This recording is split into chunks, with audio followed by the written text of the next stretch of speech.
Lesson हम अपना continue करते हैं।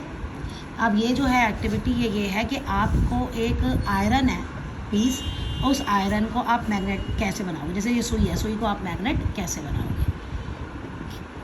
ये है, कह रहा है collect few material, cork piece, iron की स्विंग मशीन, ये मशीन में चलती है सुई, कपड़े सिलने वाली मशीन में, एक permanent bar magnet, glass bowl और वाटर चाहिए।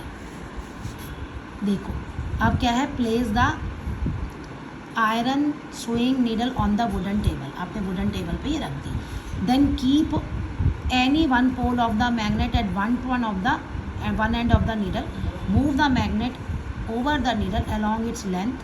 When it reaches the other end of, lift it up. Bring the same pole of the magnet you started with the same end of the sewing machine from which you began and repeat the previous step.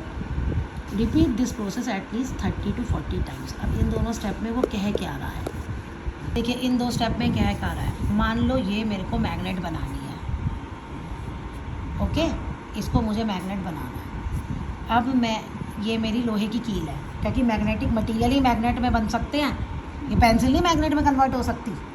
अब ये मेरी magnet है, इसका एक north pole है और एक south है। मैं क्या करूँगी, ये एक एंड से इस नॉर्थ पोल से रब शुरू करूँगी, ये दोबारा से आ जाएगा ना जब एंड तक, फिर इसे उठाऊँगी, फिर ऐसे। नॉर्थ पोल है तो हर बार नॉर्थ पोल लूँगी, और अगर मुझे साउथ पोल से शुरू करना है तो हर बार मैं साउथ पोल, कोई भी एक पोल लूँगी, पोल चेंज नहीं करने, ये एक ही पोल से लेके ऐसे रब करना है। कितनी बार, 30 to 40 टाइम्स। ये आपकी मैग्नेट बन जाएगी। ये मैग्नेटिक मटेरियल है और ये मैग्नेट है, मैग्नेट के एक पोल से ही पूरा अच्छे से एंड तक इसको टच करते हुए रब करके जाना है। ये देखो ये यहीं कह रहा है, यहाँ से एंड करके टच करके रब गए, फिर ऐसे ऐसे कर, ये आपकी मैग्नेट बन जाएगी। अब कहते हैं देख लो, ब्रिंग सब आयरन फिलिंग और स्टील पिंस लाओ नीडल के पास, तो वो उसको अट्रैक्ट करेगी, इसका मतलब नीडल जो है वो आपकी मैग्नेट बन गई। ये तो यह है कि किसी भी एक आयरन के पीस को हम मैग्नेट में कैसे कन्वर्ट कर सकते हैं, मेकिंग अ मैग्नेट। ये यहाँ तक आएगा पूरा आंसर, ठीक है। जो भी आपको मटेरियल दिया हो ना उसकी जगह ये नाम आ जाएगा बस, क्योंकि मैं आपको पेपर में कुछ भी दे सकते हैं ना। अब क्या है, pass this needle through the cork horizontally, और ऐसे कॉर्क है ना ये, इस पर यूँ पास कर दो। फ्लोट, अब इसको पानी में, कॉर्क पानी में तैरेगा ना, बाउल लिया, बाउल में पानी भर दिया और इसको इसमें आपने डाल दिया, वाटर का देखो लेवल का। जो नीडल है क्या होगा, वो पानी से हमेशा ऊपर होनी चाहिए। Float the cork in a glass bowl fill with water such that the needle always remain above the level of the water, पानी में डूबे नहीं हो। When the needle comes to rest, जब ये नीडल रेस्ट पे आएगी तो आपकी मैग्नेटिक कंपास रेडी है। डायरेक्शन जिसमें ये पॉइंट करेगी, note the direction which either side of the needle point, तो एक ही डायरेक्शन में आके रुकेगी वो, फ्लोट कर रही है ना, हिलेगी भी तो एक ही डायरेक्शन में आके रुकेगी, और वही डायरेक्शन आपकी नॉर्थ साउथ डायरेक्शन होगी। Now rotate the cork gently and wait till it stops rotating, वही कॉर्क, मतलब आप बार बार इसको हिलाओ और वो हमेशा एक ही डायरेक्शन में आके रुकेगी। Much before the wide spread use of modern magnetic compass device similar to magnetic needle made by you was use by Indian for navigation. See, जो तुमने यहाँ ये बनाया है, जैसे अब हम कंपास यूज़ करते हैं वैसी नहीं थी पहले, तो ऐसे ही ये इंडियन नेविगेशन, यानी समुद्र में जो शिप्स चलते हैं ना इंडियंस, वो ऐसे ही यूज़ करते थे। मैग्नेटाइज्ड फिक्स जेब आयरन पीस होती थी, जिसे वेसल ऑयल होता है ना, ऑयल के वेसल के ऊपर रखते थे। मत्स्य यात्रा, मत्स्य मतलब तो वैसे मछली होता है, मत्स्य यात्रा ऐसे कहते थे वो, ऐसे डायरेक्शन निकालते थे। अब ये फिर आगे आपका टॉपिक है कि जब हम सेम में पोल्स को लाएंगे तो क्या होगा। एक्चुअली इस वाले क्वेश्चन में दो रिजल्ट हैं, same pole repel each other and like pole attract each other, जो मैंने आपको पहले बताया। अब एक्सपेरिमेंट, आपने क्या किया, take a pair of bar magnet लिया जिस पे नॉर्थ और साउथ पोल मार्क्ड है दोनों पे, तो एक मैग्नेट को आपने ए लिख लिया और एक मैग्नेट को आपने बी लिख लिया। ये देखो, एक ए मैग्नेट है और एक बी है। लॉन्गर मैग्नेट जो है ए ओवर 5-6 राउंड शेप्ड पेंसिल है, पेंसिल के ऊपर रख दिया। पेंसिल के ऊपर भी लग सकते हो और इसको लटका भी सकते हो। थ्रेड से लटका भी सकते हो। ऐसे रख दिया। अब कहता है एक एंड बार मैग्नेट का पास लाओ, मैग्नेट बी का लाओ। प्लेस पेंसिल है, देखो ये अब हम इस पे लाएंगे, नॉर्थ पोल इसके पास लाएंगे। अब फिर हम इसमें अपने ऑब्जर्वेशन नोट करेंगे, लेकिन ये एक दूसरे से टच नहीं होनी चाहिए। फिर आपने ये ऐसे एडजस्टमेंट कर ली, ये इधर खिसक गई ना, नॉर्थ पोल लाने से ये ऐसे आ गई, ठीक है।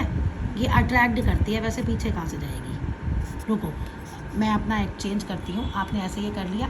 अब बार मैग्नेट का एक बार आप नॉर्थ पोल लाओ साथ में, ठीक है, पास लाना है। और एक बार आप जो ये पोल है ना साउथ, तो साउथ लाओ। और अगर इधर की तरफ तुमने नॉर्थ रखा है तो नॉर्थ लाना। अगर यहाँ पे भी साउथ नॉर्थ है और साउथ है तो यहाँ पे फिर अपोजिट करना। मतलब ये बार मैग्नेट तुमने साउथ नॉर्थ रखी है, ऐसे नॉर्थ साउथ भी रख सकते हो, तो इसका साउथ पोल लाना साथ में। मतलब ये है अपोजिट पोल लाना, और ये वाला है सेम लाना। ये ऐसे है, ये चेंज कर सकते हो तो उसके अकॉर्डिंग ये का भी चेंज हो जाएगा। हो गया क्लियर। अब आपको क्या पता चला, हमें ये पता चला कि अनलाइक पोल्स जब हम लाए, इस केस में मैग्नेट एक दूसरे को अट्रैक्ट करेंगे, अट्रैक्ट ईच अदर, और इस केस में they will repel each other, यहाँ दूर हटेंगे। Opposite like poles repel each other and opposite poles attract each other. यही स्टेटमेंट आपको लिखनी है। तो ये भी आ सकता है, write an activity to show that like poles repel each other and opposite poles attract each other। तो ऐसे ही आपको ये लिखना है सारा, कि एक बार हमने अपोजिट पोल के मैग्नेट के पास में लाए, और एक बार जो मैंने यहाँ बोला उसको इंग्लिश में कन्वर्ट कर देना इन दोनों की जगह, या ये वाली पॉइंट लिख लेना। नेक्स्ट क्या है भाई, एक्टिविटी रिपीट करनी है यूजिंग आयरन बार। अच्छा, इन दोनों की जगह क्या रख दोगे, आयरन बार। आयरन बार अब चाहे तुम नॉर्थ पोल लाओ चाहे साउथ पोल लाओ, दोनों में ही अट्रैक्ट होगा, क्योंकि वो तो मैग्नेटिक मटेरियल है, वो तो मैग्नेट से अट्रैक्ट होगा, क्योंकि उसमें तो पोल्स हैं ही नहीं। तो उनमें दोनों केसेस में you will find both and of the bar magnet attract. ठीक है, तो इसका क्या मतलब है, ये रिजल्ट हमने क्यों यूज़ किया। ये रिजल्ट हमने ये इसलिए यूज़ किया कि अगर हमें फाइंड आउट करना है, एक आयरन का पीस है, आपके पास 3 पीस है, देख लो ये मैंने तीन पीस है, इसमें से मुझे ये पता है कि ये मैग्नेट है। अब मुझे पता करना है इन दोनों में से कौन सा मैग्नेटिक मटेरियल है और कौन सा मैग्नेट है, समझे। अब मान लो इसके पास में लाई,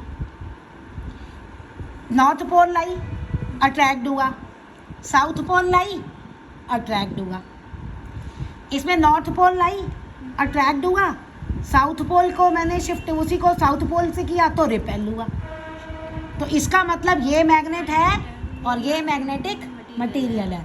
तो इसलिए जो ये होता है ना, रिपल्जन की प्रॉपर्टी जो होती है वो रिपल्जन प्रॉपर्टी से ही हमें पता चलता है कि कोई चीज़ मैग्नेट है या कोई चीज़ मैग्नेट नहीं है। Repulsion property is the surest test of magnetism, क्योंकि मैग्नेटिक मटेरियल में तो वो अट्रैक्ट होगा ही होगा, नॉन मैग्नेटिक मटेरियल है तो वो अट्रैक्ट नहीं होगा। बचा मैग्नेट, तो एक बार अट्रैक्ट होगा और एक बार रिपेल होगा। हमें दोनों एंड्स पे लेके जाना है, दोनों पोल्स पे हमें चेक करना है। ओके, इसका भी एक आपने साइड ले ली। अभी मैं पोल्स तो बोलूँगी नहीं क्योंकि मैग्नेट है तभी पोल्स होंगे। हमने एक ही साइड सेलेक्ट की और मैग्नेट का एक बार नॉर्थ पोल लिया और एक बार साउथ पोल लिया, तो जहाँ रिपल्जन होगा वो मैग्नेट है। हो गया clear. Take a magnetic compass and a bar magnet.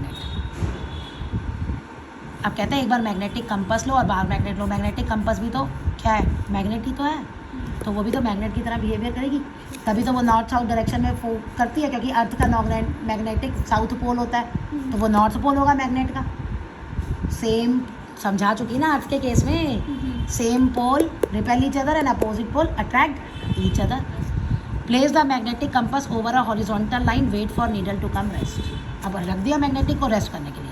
North pole जो है बार मैग्नेट का, उसके पास रहे नॉर्थ पोल कंपास का, तो क्या होगा, नॉर्थ डिफ्लेक्ट होगी। क्यों, क्योंकि उसका भी नॉर्थ पोल है, मैग्नेट का भी नॉर्थ पोल है और कंपास का भी नॉर्थ पोल है। ये रहा, ये देखो, ये नॉर्थ पोल, इसका भी नॉर्थ पोल लाओगे तो यहाँ पे डिफ्लेक्शन शो होगा। Now repeat the step south pole of the bar magnet. अब इसकी जगह क्या करोगे, साउथ पोल ले आओ। जब नॉर्थ पोल लाओगे मैग्नेट का, मैग्नेट नीडल के नॉर्थ पोल के पास, तो वो मूव अवे होगा, दूर हटेगा। लेकिन जब साउथ पोल लाओगे मैग्नेट का, मैग्नेटिक नीडल के नॉर्थ पोल के पास, तो वो उसके पास जाएगा, क्लोज मूव होगा। पहले तो जो मैग्नेटिक नीडल आपने रखी, उसमें जो ये अभी हटा दिया आपने, कुछ भी नहीं रखा, तो अर्थ की जो वो तो अर्थ की वो नॉर्थ और साउथ डायरेक्शन में ही रेस्ट करेगा, वो अर्थ के नॉर्थ पोल और साउथ पोल के हिसाब से।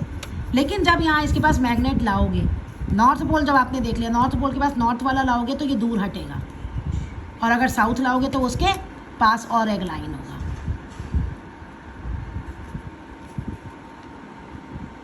अब कहते हैं मान लो हमने एक वुड का पीस रख दिया, कंपास और नीडल के बीच में एक वुड का पीस रख दिया, तो क्या होगा,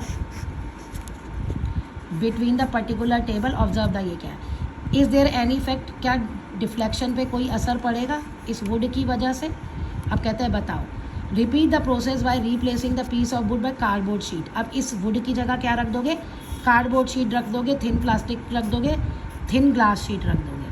तो इसमें तुम्हें ये सारा नोट करना है कि कहाँ नीडल, इनको जब तुमने बीच में रख दिया, नीडल और कंपास के बीच में, तो कुछ हुआ। We would observe no appreciable change in the deflection when a sheet of any above, जब with a sheet of any of the above material is place between the magnet and compass. जब तुमने यहाँ बीच में would रखा, plastic रखी, कुछ भी रखी, तो यहाँ पे कोई असर नहीं, जरा सी हिली नहीं तो नहीं हिलेगी। एप्रिशिएबल मतलब noticeable. We concluded magnetic effect can, so we can conclude that magnetic effect can act through non-magnetic material। ये क्या है, एक minute, there is no appreciable change in the deflection of the needle, जब ये रखा, हाँ देखिए इस पे ये आया ना, इस पे मैं यहाँ रुक गई थी, देखो क्या है ना, there is no appreciable change in the deflection of needle। मतलब इसका ये है कि जो हमने पहले नोट किया था ना, जब हम मैग्नेट्स के नॉर्थ पोल लाए थे, साउथ पोल लाए थे, तो उसमें जैसे पहले मैग्नेट ने शो किया था, वैसे ही मैग्नेट ने फिर शो किया।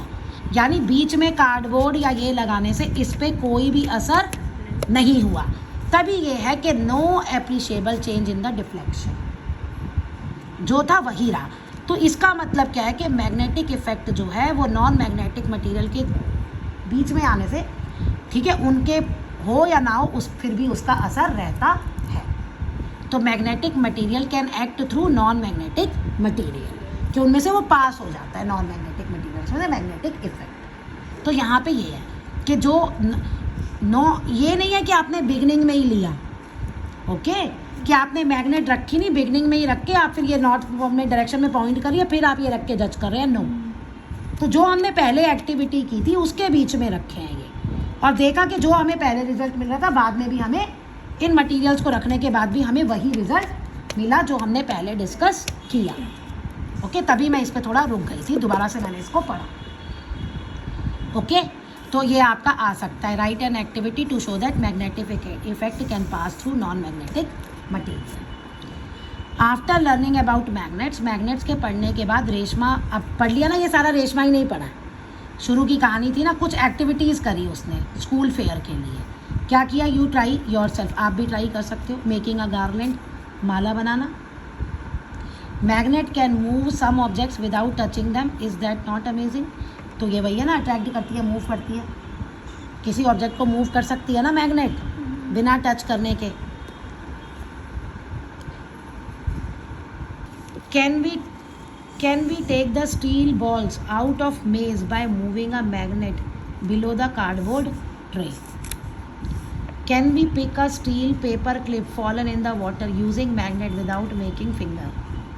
तो ये गेम हो सकता है ना, एक पानी है, पानी में आपने नेल डाल दी, अब बिना पानी में हाथ डाले इसको बाहर निकालो, तो ये आपने यहाँ पे मैग्नेट लगा दिया और इसके थ्रू ये, और ऐसे ये मेज़ में मैग्नेट को लेके ऊपर उसके मैग्नेट रोल करते गए और वो मैग्नेट मूव करेगी, उसके साथ वो भी वहाँ मूव करेगा। ठीक है, तो ये प्रॉपर्टी ये तो शो करती है नॉन मैग्नेटिक मटेरियल के थ्रू मैग्नेटिक इफेक्ट पास हो जाता है ना। ग्लास है ना नॉन मैग्नेटिक, तो फिर भी ये अट्रैक्ट हो रही है ना, तो यानी कि कोई भी मैग्नेटिक फील्ड पे कोई भी असर नहीं पड़ता। अब ये देखो 2 कार्स है ना, टूवर्ड्स ईच अदर रन। देखो अब डिपेंड करता है कि एक दूसरे के पास आएंगी या एक दूसरे से दूर जाएंगी, वो डिपेंड करता है ये पोल कौन सा है, ये पोल कौन सा है। सेम होंगे तो दूर हटेंगी और अपोजिट होंगे तो पास जाएंगी, है ना। वो डिपेंड करता है कि वो पोल कौन कौन से हैं। कुछ मैग्नेट्स में नॉर्थ और साउथ पोल जो होते हैं वो मार्क्ड होते हैं N और S से। बाकी कुछ दूसरी मैग्नेट होती हैं जिसमें मैग्नेट पोल दिखाया जाता है वाइट डॉट से। North pole is indicated by white dot. Sometimes north pole is painted as red and south pole is painted blue. ये मार्क होते हैं, अलग अलग तरीके हैं नॉर्थ और साउथ पोल को मार्क करने के। ये इंपॉर्टेंट है, how to keep the magnet safe. यानी अगर एक मैग्नेट आप उसे ऐसे छोड़ दोगे तो धीरे धीरे उसका मैग्नेटिक असर कम होता जाएगा। तो प्रॉपरली स्टोर करना चाहिए। Keep them in pairs with unlike poles on the same side. कैसे रखना चाहिए, अगर मैग्नेट है तो उनको पेयर में रखना चाहिए, और जैसे अनलाइक पोल्स है ना नॉर्थ साउथ दिख रहा है ना, अनलाइक पोल्स ऐसे रखने चाहिए। Keep a piece of wood between them, और उनके बीच में क्या लगा दो, वुड का piece. 2 places place 2 pieces of iron across the end, और एंड पे क्या लगा दो, यहाँ आयरन के पीस। ऐसे स्टोर करना चाहिए। मैग्नेट को कभी भी गर्म नहीं करना चाहिए, गिराना नहीं चाहिए, और हैमर हथौड़ा नहीं मारना चाहिए। अपने मोबाइल फ़ोन्स और रिमोट कंट्रोल को मोबाइल के पास नहीं रखना चाहिए, क्योंकि इनमें भी मोबाइल और ये भी ना थोड़ा सा मैग्नेटिक इफेक्ट पे काम करते हैं। कंप्यूटर हमारा हार्ड डिस्क वगैरह वो तो सारा मैग्नेटिज्म पे ही काम करता है, मैग्नेटिज्म में ही डेटा स्टोर होता है। वो आप हायर क्लासेस में पढ़ोगे कैसे, तो कभी भी मैग्नेट नहीं लानी चाहिए। मैग्नेट ले आए तो वो बेकार हो जाएगी।